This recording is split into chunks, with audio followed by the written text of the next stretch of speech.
capítulo 2, versículos do 12 ao 18, amém? Filipenses, capítulo 2, dos versículos 12 ao 18. Assim diz a palavra do Senhor.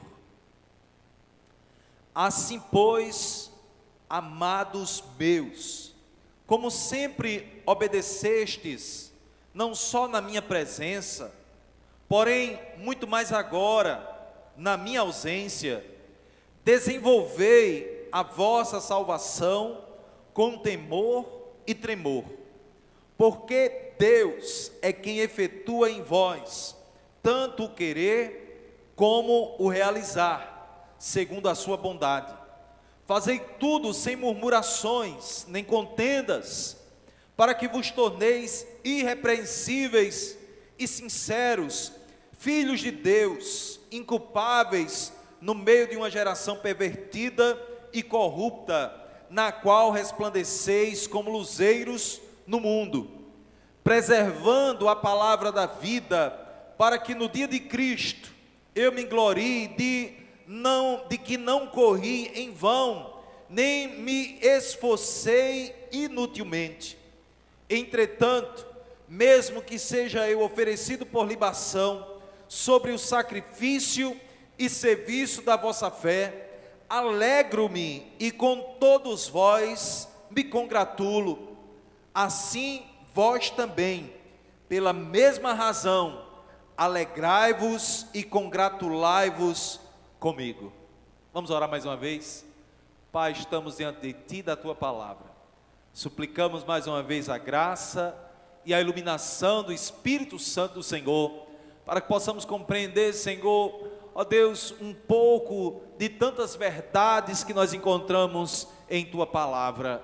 Abençoa cada um que aqui está nessa noite, abençoa cada um que está nos acompanhando por meio da transmissão, que a Tua palavra prospere, Senhor, segundo a Tua boa, perfeita e agradável vontade. É assim que nós oramos em nome de Jesus, amém e amém. A igreja pode sentar.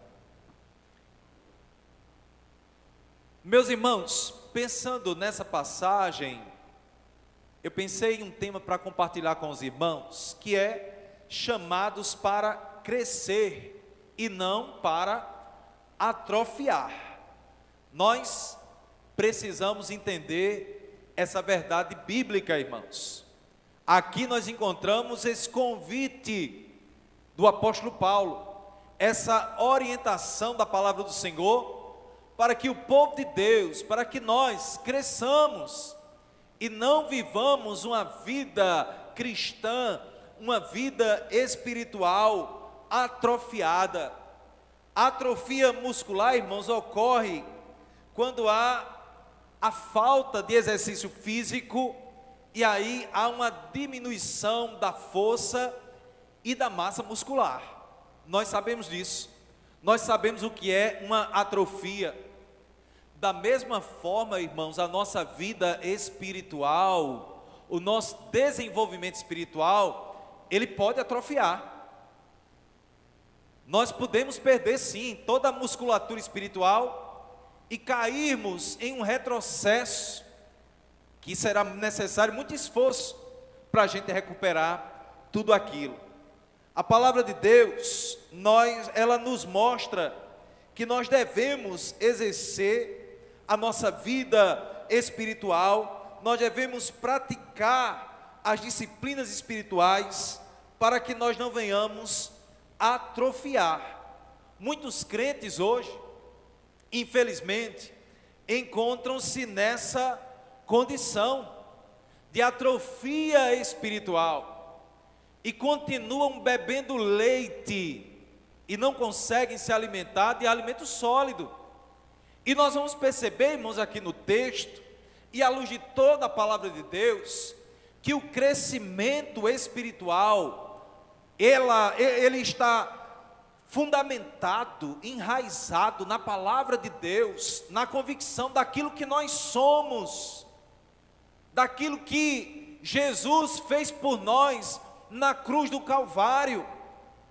Todo crescimento espiritual, irmãos, segundo as Escrituras, parte da compreensão daquilo que Deus fez para nos salvar e daquilo que, através de nós, Ele quer realizar no mundo. E nós percebemos que, infelizmente, muitos estão ainda na condição de meninos da fé ou de atrofia espiritual. Isso é constatado, irmãos, pela motivação que nós vemos aí fora, a motivação que muitos têm de ir para a igreja, de cultuar o Senhor. Tem muitos aí fora que a principal motivação de vir ao culto é, quem sabe, ouvir o profeta, ouvir aquele pastor, adivinhar lá o seu CPF, ou dizer assim: eis que vejo isso e aquilo outro. Ou dizer: olha, ontem eu tive um sonho e Deus me revelou isso e aquilo outro. E as pessoas, irmãos, têm essa motivação para vir ao culto, quando nós olhamos para as Escrituras e percebemos que essa não é a motivação correta, a motivação bíblica. Que quem vive em busca dessas coisas, vive porque ainda não desenvolveu a sua fé, não sabe o que são. Estão vivendo uma espécie de esquizofrenia religiosa. E não convém, irmãos, a nós viver dessa forma. Nós precisamos ter convicção daquilo que nós somos. Nós fomos chamados para desenvolver a nossa salvação, de ter a convicção daquilo que eu sou no Senhor, de ter a convicção de que aquela obra redentora na cruz do Calvário transformou a minha vida, e agora eu consigo enxergar pelos olhos da fé uma realidade muito mais elevada e um propósito muito mais elevado para a minha vida. E assim eu devo viver, independentemente das circunstâncias, do momento ou das situações. Eu devo viver segundo a palavra do Senhor. Muitos que deveriam estar se alimentando de alimento sólido, ainda hoje estão bebendo leite. Lá na igreja em Filipos também estava acontecendo isso, como resultado de uma atrofia espiritual, de uma negligência espiritual. Perceba bem, eu quero usar esses termos aqui, irmãos, para a gente identificar como é que nós estamos, e se de fato nós estamos desenvolvendo a nossa espiritualidade ou não. Se de fato, desde o momento em que eu aceitei a Jesus, ou fui alcançado e aceito por Ele, eu cresci espiritualmente ou não. Quais são os sinais de atrofia espiritual? Um dos sinais é a estagnação no conhecimento da revelação de Deus, do propósito de Deus, da revelação bíblica. Quanto mais, irmãos, nós conhecemos a palavra de Deus, nós conhecemos também o propósito de Deus para as nossas vidas e para toda a criação, para toda a humanidade. Mas alguém que para de crescer e de prosseguir em conhecer a Deus, estagna na fé, e aí vive uma vida de atrofia espiritual. Um outro sinal é a ausência de frutos espirituais. Um outro sinal é o desinteresse pelo serviço cristão. Alguém que está desinteressado pelo serviço cristão, pela obra de Deus, é alguém que está atrofiado espiritualmente, que não cresceu espiritualmente.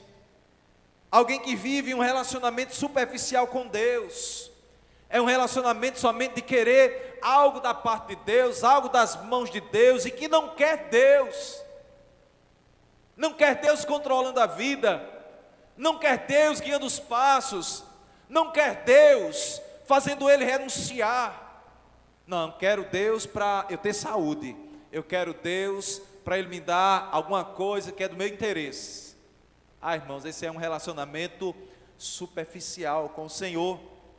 E aí, como causa natural e consequente, vem toda a conformidade com os padrões do mundo. E quais são as causas dessa atrofia espiritual? É a negligência da palavra de Deus, é uma vida que não ora, é alguém que não tem uma vida de oração, é um isolamento da comunhão, alguém que acha que pode caminhar sozinho. São causas da atrofia espiritual. Meus irmãos, um teólogo chamado Herman Bavinck, ele diz o seguinte: a fé que não cresce está morta. O cristão que não avança, retroage. Se você não avançar, você vai retroceder. E aqui nós vamos, não é por acaso que aqui na teologia paulina, na carta aos Filipenses, ele vai fazer aqui no capítulo 3, essa convocação de prosseguir para o alvo. Filipenses 3,14, ele diz: eu prossigo para o alvo, eu avanço para o alvo. E aqui, voltando para o texto que nós lemos, capítulo 2 e o versículo 12, nós vamos ter a orientação da palavra de Deus, de que nós devemos o que, irmãos? Desenvolver a nossa salvação. Desenvolva a sua salvação. Essa é uma responsabilidade de cada crente. Diz o texto: assim, meus amados, como sempre obedecestes, não apenas na minha presença somente, mas muito mais agora na minha ausência, desenvolvei a vossa salvação com temor e tremor. Esse versículo aqui apresenta, irmãos, uma espécie de paradoxo para nós. E qual é esse paradoxo? A palavra de Deus vai dizer que nós fomos salvos mediante a fé, mas ao mesmo tempo aqui o texto está dizendo que nós somos chamados para desenvolver a nossa salvação. E o que é que significa desenvolver a nossa salvação? Significa aqui, irmãos, a ideia da palavra grega utilizada aqui nessa expressão, significa trabalhar até a conclusão. Desenvolver a nossa salvação significa que nós devemos avançar, nós devemos desenvolver espiritualmente até a conclusão da nossa salvação, que vai se dar naquele grande e glorioso dia quando nós estaremos com o Senhor.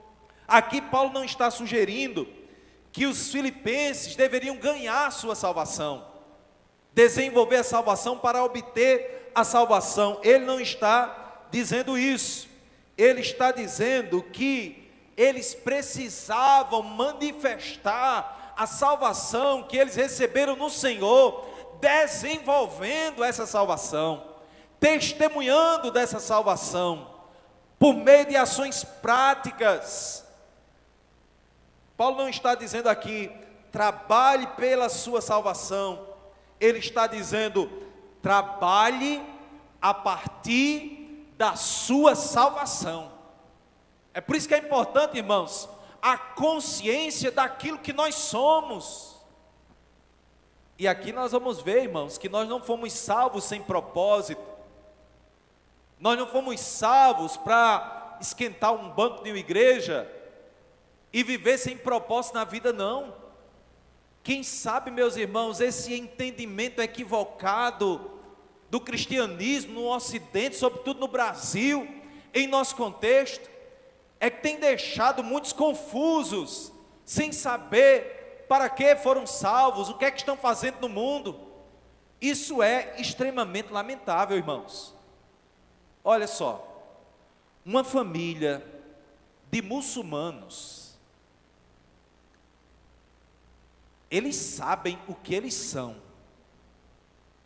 e eles vivem em função daquilo que eles são. Eles sabem que são servos de Alá e que devem obedecer ao seu profeta Maomé. Eles ensinam os seus filhos o Corão desde cedo. Eles vivem em função da causa do islamismo, da causa de Alá. Contudo, irmãos, em nosso contexto cristão evangélico, o povo não sabe nem o que é. O povo não sabe o propósito para que existe. Não sabe. Aí vive, irmãos, de culto em culto, de imersão a imersão, de momento a momento, sem saber o que são, sem saber quem Deus é, sem saber realmente o que foi a obra de Jesus Cristo na cruz do Calvário. E é por isso que muitas vezes é necessário, em nosso contexto, a gente tratar crentes que já deveriam estar amadurecidos na fé, que já deveriam ter desenvolvido a salvação. A gente fica dando pirulito, a gente fica dando chocolate, para ver se aquela criança espiritual, ela permanece na presença de Deus. Isso está errado, irmãos. Não deve ser assim. Nós precisamos avançar. Você tem que saber o que você é. O crente deveria dizer o seguinte: eu sei quem é Deus, Ele me salvou, Ele transformou a minha vida. Eu sei quem é Jesus Cristo, Ele é o meu Senhor, o meu Salvador. Eu sei o motivo pelo qual eu estou sobre a face da terra. Eu estou aqui para um propósito maior do que a profissão, um propósito maior do que o estado social. Eu estou aqui para um propósito maior do que qualquer coisa nessa vida. Eu estou aqui com um propósito de satisfazer e glorificar aquele que me arregimentou, aquele que me salvou, aquele que morreu na cruz do Calvário por mim, de maneira que eu não preciso mais que ninguém venha querer adivinhar meu CPF, nem adivinhar o que é que vai acontecer comigo amanhã, nem vir com profetadas para a minha vida. Eu sei o que eu sou, eu sei quem é o Deus que eu sirvo, e eu vou honrar a minha missão. Oh, meus irmãos, nós precisamos desenvolver a nossa salvação, e o apóstolo vai dizer aqui, com temor e tremor. A expressão temor e tremor não indica terror paralisante, mas uma reverência profunda e o reconhecimento de quem é Deus. Se eu sei quem é Deus, eu devo desenvolver a minha salvação, devo desenvolver o meu relacionamento com Ele, com muito temor e tremor, porque Ele é Deus, Ele é eterno e eu sou pó e cinza. E aqui, meus irmãos, ele traz essa perspectiva, que na teologia nós chamamos de uma salvação que é tridimensional, ou que acontece em 3 etapas. Entenda, para nós, segundo as Escrituras, nós entendemos que nós fomos salvos. Isso tem a ver com a obra da redenção, da justificação operada por Jesus. Nós entendemos ao mesmo tempo que nós estamos sendo salvos pelo processo de santificação que nos é fornecida e também nos capacita, né? O Espírito Santo nos fornece e nos capacita para que vivemos a santificação. E em uma perspectiva futura, nós ainda seremos salvos, porque ainda seremos glorificados com Cristo. E Paulo aqui também evidencia ainda, no versículo 12, a obediência. Ele elogia aquela igreja, aqueles irmãos. Vocês estão me obedecendo, não só na minha ausência, na minha presença, mas também na minha ausência. Desenvolver a salvação, irmãos, ele vai mostrar aqui esse princípio. Desenvolver a salvação ocorre no contexto da comunidade cristã. Note aqui que ele vai falar desenvolver, né, em uma perspectiva plural ou pluralista, a comunidade, os crentes, em sua convivência comunitária, eles iriam desenvolver a sua salvação, indicando que esse desenvolvimento, essa jornada, não era algo que deveria ser vivido particularmente, não, deve ser vivido comunitariamente. No versículo 13, ele vai trazer uma verdade extraordinária para nós. Ele vai mostrar Deus em ação, operando em nossas vidas. Isso é maravilhoso, irmãos, porque Deus não operou apenas no passado, não. Deus não operou na sua vida somente quando você foi salvo, quando as escamas Ele tirou dos seus olhos, não.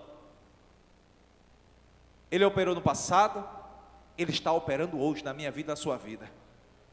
Ele está operando por meio do seu Espírito Santo, nos chamando à compreensão bíblica, uma compreensão profunda, para um relacionamento profundo de compromisso e de fidelidade a Deus. Ele diz no versículo 13: porque Deus é quem efetua em vós, tanto querer como realizar, segundo a sua boa vontade. Este versículo aqui apresenta o equilíbrio divino desse paradoxo mencionado anteriormente, irmãos. Enquanto somos chamados a desenvolver a nossa salvação, no versículo 12, no versículo 13, é Deus quem opera em nós, tanto o desejo, quanto a capacidade de desenvolver a nossa salvação. É Deus que mexe conosco, dizendo assim: meu filho, cresça, meu filho, cresça. Você já está um rapazinho aí, já deveria estar crescendo, né? Nós somos pais, nós falamos isso para os nossos filhos de vez em quando: olha, você não é mais um bebezinho não para estar desse jeito, você não é mais uma criança para estar se comportando desse jeito, cresça, cresça, meu filho. Deus, irmãos, Ele opera em nós, Ele nos capacita, para que nós entendamos que é necessário crescer. É Deus quem opera em nós o desejo e a capacidade. A palavra aqui grega efetua indica aqui uma energia, um poder ativo da parte de Deus, que é contínuo, trabalhando no interior de cada crente, trabalhando dentro de nós, o Espírito Santo nos levando à maturidade espiritual. Isso significa que Deus transforma o nosso querer, o Senhor renova nossos desejos, inclinando nossa vontade para a vontade dEle. Aí é um sinal de crescimento espiritual e não de atrofia. Deus está mudando o meu querer. Antes eu gostava disso e agora não gosto mais. O que eu gosto é o que Deus quer para a minha vida. Isso é que eu gosto. O que eu quero é aquilo que Deus quer para mim. Pronto, é isso que o Senhor quer, então é isso que eu estou querendo e sentindo prazer. E Deus aqui também nesse contexto capacita a realizar a vontade dEle. Ele nos fortalece para executar aquilo que Ele mesmo nos fez desejar. Isso é maravilhoso, irmãos. É o Senhor nos capacitando, dizendo assim: eu vou colocar em você o desejo e vou te dar a capacidade de realizar aquilo que eu quero que você realize. Esse poder ativo divino em nossas vidas. Isso tudo, irmãos, para a glória dEle. O resultado final dessa operação de Deus é a manifestação da glória do Senhor em nossas vidas e através de nossas vidas. E todo esse processo ocorre conforme a sua boa vontade, a sua benevolência. Louvado seja o nome do Senhor. Tem um teólogo brasileiro chamado Hermes Maia. Ele vai dizer o seguinte: a doutrina da operação divina em nós não nos conduz à passividade, não, mas a uma dependência ativa. Quanto mais confiamos na graça capacitadora de Deus, mais ativamente exercemos a nossa responsabilidade. Por isso, irmãos, nós devemos cultivar uma consciência contínua da dependência de Deus. E nós devemos orar conforme Jesus, Ele nos ensinou: seja feita, Senhor, a tua vontade, assim na terra como no céu. O nosso Salvador, em um dos momentos, e talvez no momento mais crítico da sua vida aqui na terra, quando Ele estava no Getsêmani, Ele ora dizendo: Pai, se possível, passa de mim esse cálice, contudo não seja feita a minha vontade, mas a tua vontade. Isso é resultado, irmãos, de crescimento espiritual. Nos versículos 14 e 15, o Senhor vai nos mostrar aqui, por meio da sua palavra, a importância da unidade e de servir a Ele sem contendas ou murmurações. Porque a murmuração e a contenda são fatores que levam, são atitudes que levam à atrofia espiritual. Ele diz assim no versículo 14: fazei tudo sem murmurações nem contendas, para que vos torneis irrepreensíveis e sinceros, filhos de Deus, inculpáveis no meio de uma geração pervertida e corrupta, na qual resplandeceis como luzeiro. Paulo identifica aqui dois comportamentos que atrofiam o crescimento espiritual. Identifique em nome de Jesus se você tem isso na sua vida, e tire, rejeite, repreenda em nome de Jesus. E quais são esses comportamentos? A murmuração e a contenda. Murmurações aqui, irmãos, refere-se a queixas, resmungos e críticas, que revelam a insatisfação, a ingratidão.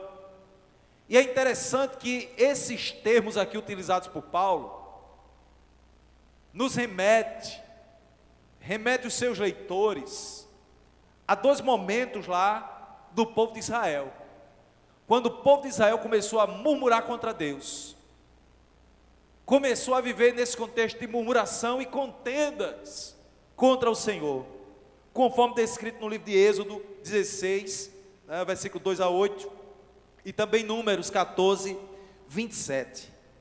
O povo de Israel murmurou, e por terem murmurado contra Deus, eles não avançaram, não desenvolveram como eles poderiam desenvolver. Contendas aqui, irmãos, indica disputas, discussões acaloradas e conflitos movidos pelo orgulho e interesse próprio, fruto da vaidade do coração, de alguém que pensa de si mesmo além do que convém, de alguém que se acha muito importante ou mais importante do que todo mundo, de alguém que se acha digno de ser honrado acima de todo mundo, de alguém que olha para si mesmo e diz: olha, de fato, Deus me ama mais do que ama todos os demais. Isso é uma lástima, porque não corresponde à verdade bíblica. Deus ama o seu povo igualmente, irmãos. Todas as ovelhas que foram compradas pelo precioso sangue de Jesus Cristo são amadas igualmente pelo Pai. Não tem isso porque é pastor, porque é missionário, porque é profeta, porque é um líder, é mais amado por Deus. Não. Deus ama a todos os seus servos igualmente. A diferença é que uns têm mais intimidade com Ele do que outros. Por quê? Porque uns buscam mais e outros buscam menos. Mas o amor de Deus é derramado sobre todos na mesma medida, e nós precisamos entender isso. E aqui no versículo 14, 15, nós vamos encontrar o propósito do chamado. Paulo revela o propósito desse chamado e revela por que nós devemos evitar esses comportamentos aqui de murmurações e de contendas. Ele diz: para que vos torneis irrepreensíveis e sinceros, filhos de Deus, inculpáveis no meio de uma geração pervertida e corrupta, na qual resplandeceis como luzeiros no mundo.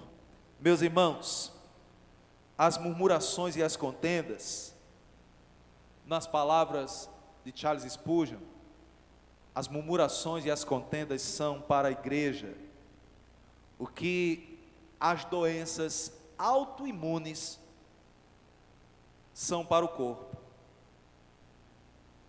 Fazem com que ele ou essas doenças ataquem a si mesmo, em vez de enfrentar as ameaças que são externas. E aqui, ainda no versículo 15, ele vai falar desse reluzir em um mundo em trevas, para que vos torneis irrepreensíveis e sinceros, filhos de Deus. Os termos aqui que Paulo usa ecoam, meus irmãos, a descrição de Israel lá no Antigo Testamento. Deus chamou o seu povo lá no Antigo Testamento para ser luz para todas as nações, para que todo mundo olhasse para Israel e dissessem assim: eu quero servir o mesmo Deus que Israel serve, porque somente o Todo-Poderoso é capaz de fazer com que um povo se sujeite a Ele, se submeta a Ele, ame a Ele. Irmãos, o mundo deveria olhar para nós, para a igreja de Cristo, e não fazer chacota. O mundo deveria olhar para nós, para os crentes, deve olhar para nós com respeito, podendo até não gostar da gente, mas fazendo chacota não, dizendo assim: eu não gosto desse povo, mas esse povo anda em fidelidade ao Deus que ele diz que serve. Esse povo, ele fala a respeito desse Deus e vive em obediência à sua palavra. Mas infelizmente, irmãos, não é isso que acontece.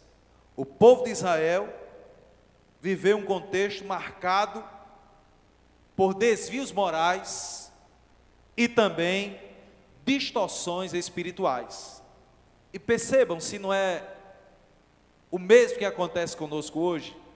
De uma forma geral, muitos desvios morais e também distorções espirituais.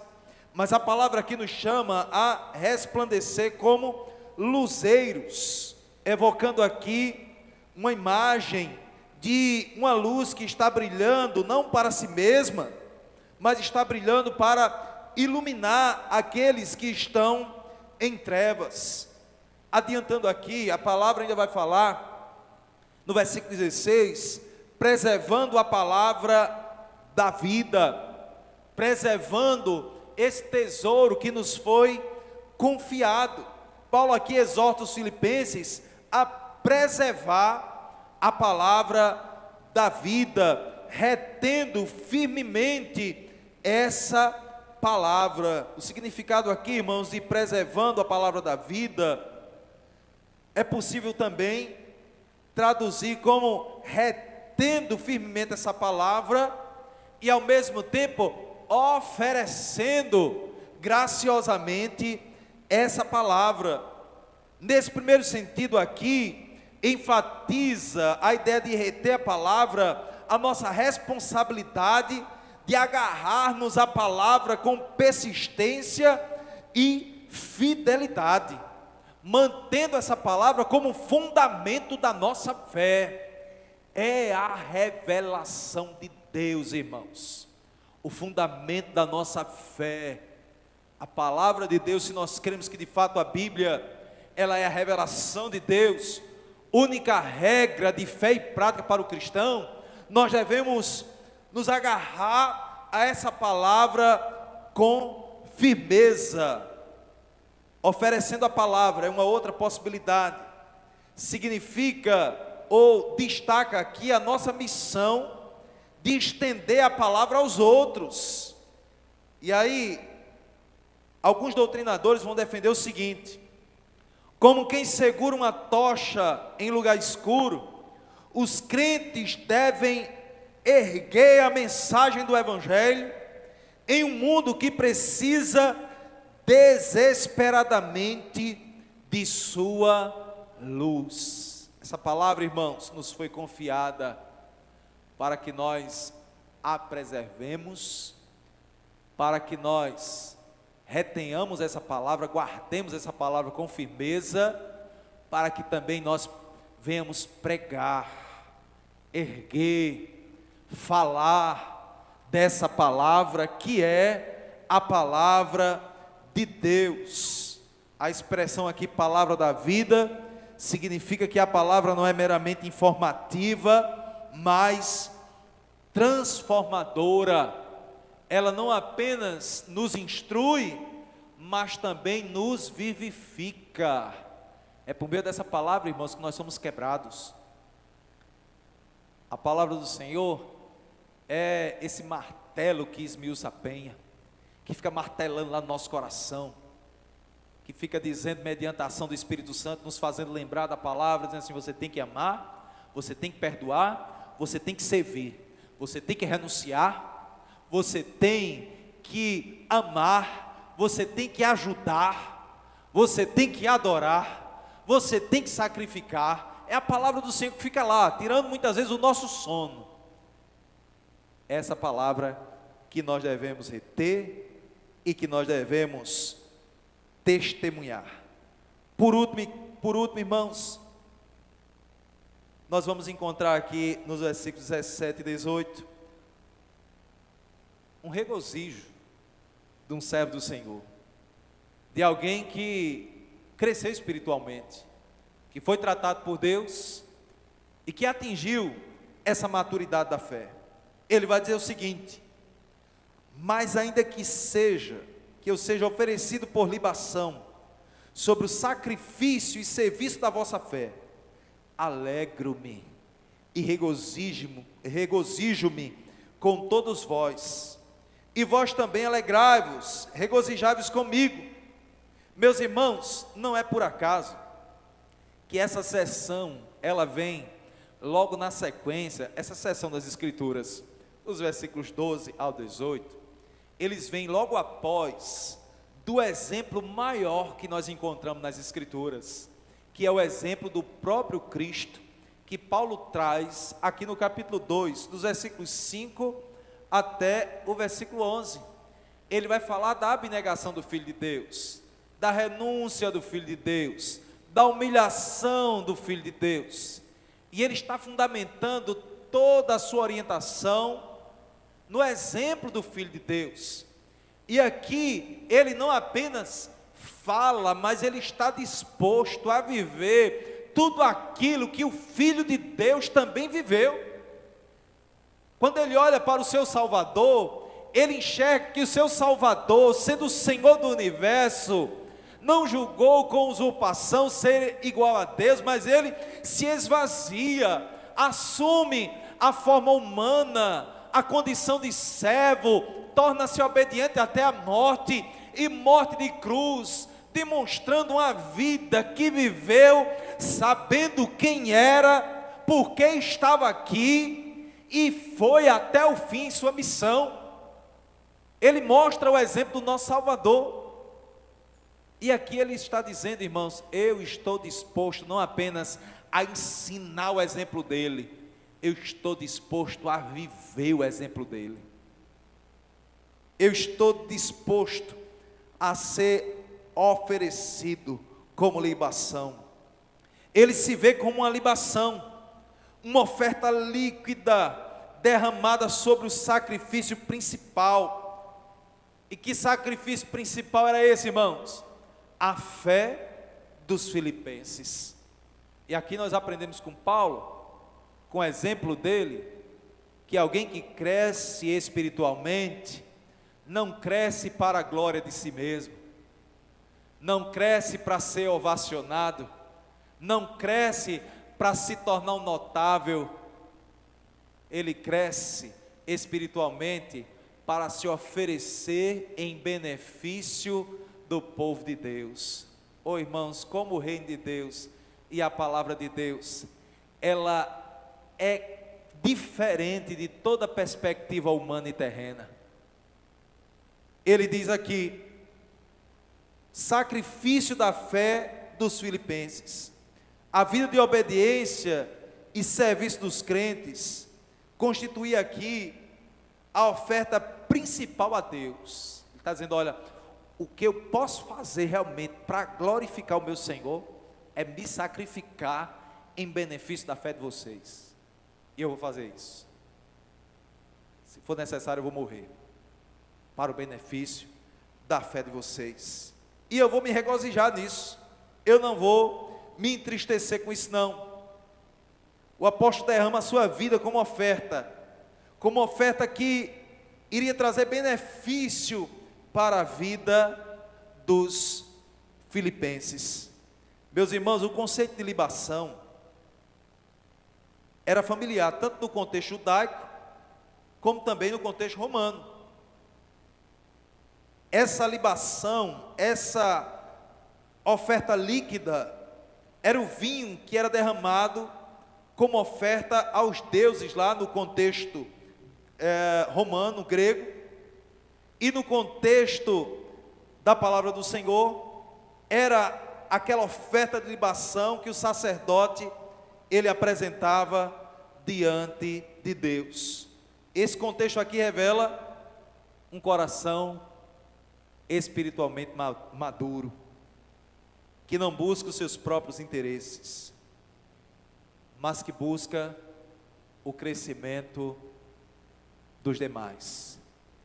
Meus irmãos, como nós precisamos crescer espiritualmente, como nós precisamos olhar para aquilo que a palavra de Deus nos mostra, aquilo que Deus fez, aquilo que somos, e devemos buscar viver e cumprir essa missão da parte de Deus. Ele vai mostrar aqui, conforme nós encontramos aqui em Filipenses 2 e o versículo 4, e com esse versículo eu vou encerrar.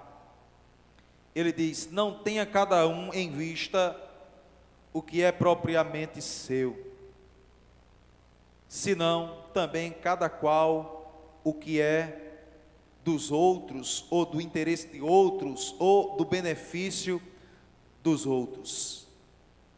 O verdadeiro crescimento espiritual sempre vai se manifestar em um alto sacrifício pelos outros. Um modelo, ou o modelo que nós encontramos em Cristo Jesus. Certamente, irmãos, nós não temos que morrer em uma cruz para salvar a vida de ninguém. Não.